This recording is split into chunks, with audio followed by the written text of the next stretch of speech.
Superfast खबरों के बाद आगे बढ़ेंगे और आगे बढ़ते हुए बड़ी खबर आप जानिए। बड़ी खबर बीजेपी से जुड़ी हुई है। बीजेपी शासित राज्यों के मुख्यमंत्रियों की दिल्ली में बैठक को लेकर यह अपडेट है। मुख्यमंत्री परिषद की बैठक का आज है दूसरा दिन। मुख्यमंत्री परिषद की बैठक में पहुंचे पीएम मोदी भी। पार्टी में गुटबाजी और आने वाले चुनावों को लेकर चर्चा इस मीटिंग में हुई है। आज दूसरा दिन है और जाहिर सी बात है कि आज इन तमाम मुद्दों पर तफसील से बातचीत होगी। पीएम मोदी के नेतृत्व में ही ये मीटिंग हो रही है।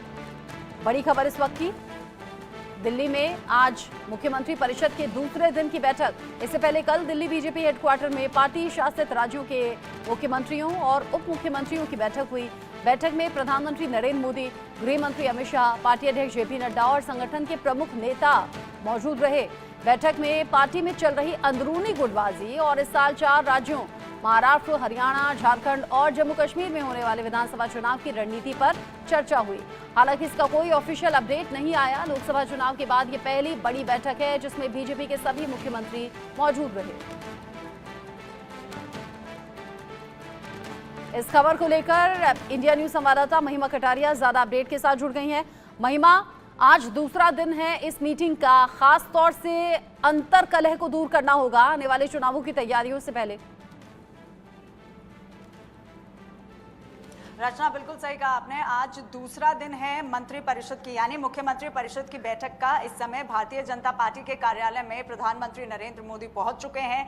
कल भी प्रधानमंत्री नरेंद्र मोदी के नेतृत्व में ये बैठक हुई थी, यानी जितने भी भाजपा शासित मुख्यमंत्री हैं वो सभी यहाँ पर मौजूद हैं। उनके साथ प्रधानमंत्री नरेंद्र मोदी ने बैठक ली थी। हालांकि जो पॉइंट आपने मेंशन किया कि अंदरूनी जो मुठभेड़ चल रही है या जो स्पेकुलेशंस लगाए जा रहे हैं उसको सॉल्व करना, उसको डिसॉल्व करना बहुत ज्यादा जरूरी हो जाता है।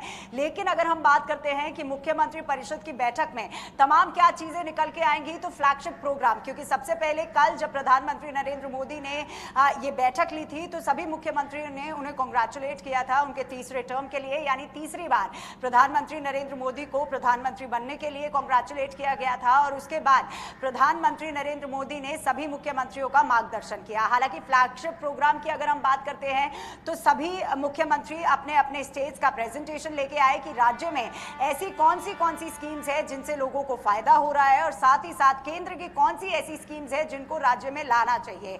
इसके अलावा प्रधानमंत्री नरेंद्र मोदी ने यह भी आश्वासन जताया था कि राज्य में अगर कोई केंद्र की स्कीम लानी है तो केंद्र सरकार उसको पूरा सपोर्ट करेगी। और साथ ही साथ जिन राज्यों में भारतीय जनता पार्टी की सरकार नहीं है उन राज्यों में भी अगर केंद्र की जो नीतियां हैं या जो स्कीम्स हैं वो ज्यादा से ज्यादा लोगों तक पहुंचे, इसके लिए काम करना पड़ेगा। साथ ही रचना, एक बहुत महत्वपूर्ण बात प्रधानमंत्री नरेंद्र मोदी ने कही थी कि आने वाले विधानसभा चुनाव, यानी जिन राज्यों में विधानसभा चुनाव हैं और उपचुनाव हैं उसके लिए रणनीति बनानी है। यानी सभी मुख्यमंत्रियों को सचेत कर दिया गया है कि इस बार जो लोकसभा में रिजल्ट आया था 400 पार का नारा था, लेकिन उसके हिसाब से जो नंबर्स थे वो नहीं आ पाए थे। लेकिन उसके बाद अब क्योंकि विधानसभा चुनाव है, आगामी विधानसभा चुनाव है, 3 राज्यों में चुनाव है, हरियाणा, झारखंड, महाराष्ट्र में चुनाव है, तो उसमें किस तरीके से रणनीति बनानी है, कुछ राज्यों में उपचुनाव है उसमें किस तरीके से रणनीति बनानी है, तो तमाम चीजें यहां पर डिस्कस की गई।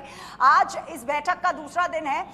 कई मुख्यमंत्री ऐसे भी हैं जो अपने अपने राज्यों को लेकर प्रेजेंटेशन देंगे। और साथ ही साथ एक मुख्य बात यहां पर आई है कि जिन राज्यों में ऑलरेडी स्टेट की स्कीम्स चल रही हैं उन स्टेट की स्कीम से अगर किसी और राज्य को भी फायदा होता है तो उस राज्य में उस स्कीम को कैसे पहुंचाया जा सकता है। तो तमाम यहाँ पर फ्लैगशिप प्रोग्राम से लेकर विधानसभा चुनाव तक की बातें हुई हैं। अब आपने जो कहा था कि अंदरूनी मुठभेड़ कि केशव प्रसाद मौर्य यहाँ पर मौजूद हैं, योगी आदित्यनाथ यहाँ पर मौजूद है। हालांकि उत्तर प्रदेश नहीं, राजस्थान की भी अगर हम बात करते हैं, मध्य प्रदेश की भी हम बात करते हैं, तो तमाम स्पेकुलेशंस जो हैं वो निकल के सामने आती है। हमने देखा था कि किस तरीके से केशव प्रसाद मौर्य जो है उनका एक स्टेटमेंट निकल के सामने आया था और वहीं योगी आदित्यनाथ ने अपने तौर से संगठन को लेकर एक बात रखी थी। लेकिन प्रधानमंत्री नरेंद्र मोदी से मिले थे केशव प्रसाद मौर्य, उनसे बैठक की थी, आला कमान से मिले थे।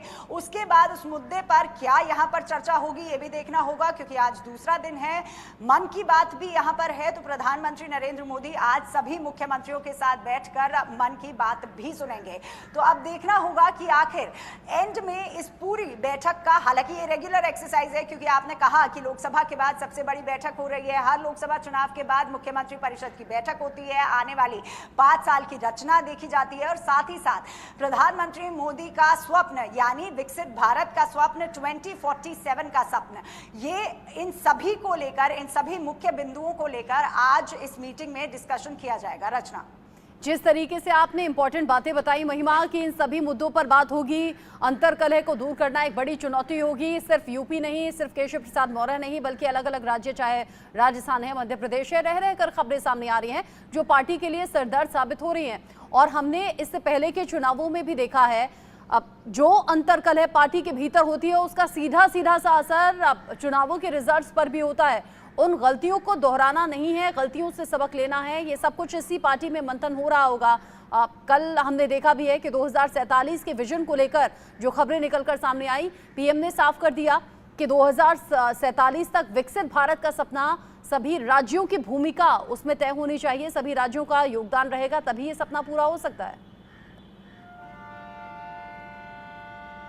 बिल्कुल आपने सही कहा, क्योंकि कल मुख्यमंत्री परिषद की बैठक से पहले नीति आयोग की बैठक थी, और नीति आयोग की बैठक पर इंडिया न्यूज ने सबसे पहले बताया था कि किस तरीके से प्रधानमंत्री नरेंद्र मोदी ने फोकस जो रखा है वो हमेशा से 2047 का रखा है, यानी विकसित भारत का रखा है। और लाजमी सी बात है कि भाजपा शासित जितने भी स्टेट्स हैं उनका क्या कॉन्ट्रीब्यूशन रहेगा विकसित भारत में, इस पर डिस्कशन जो है वो बहुत अहम हो गया था।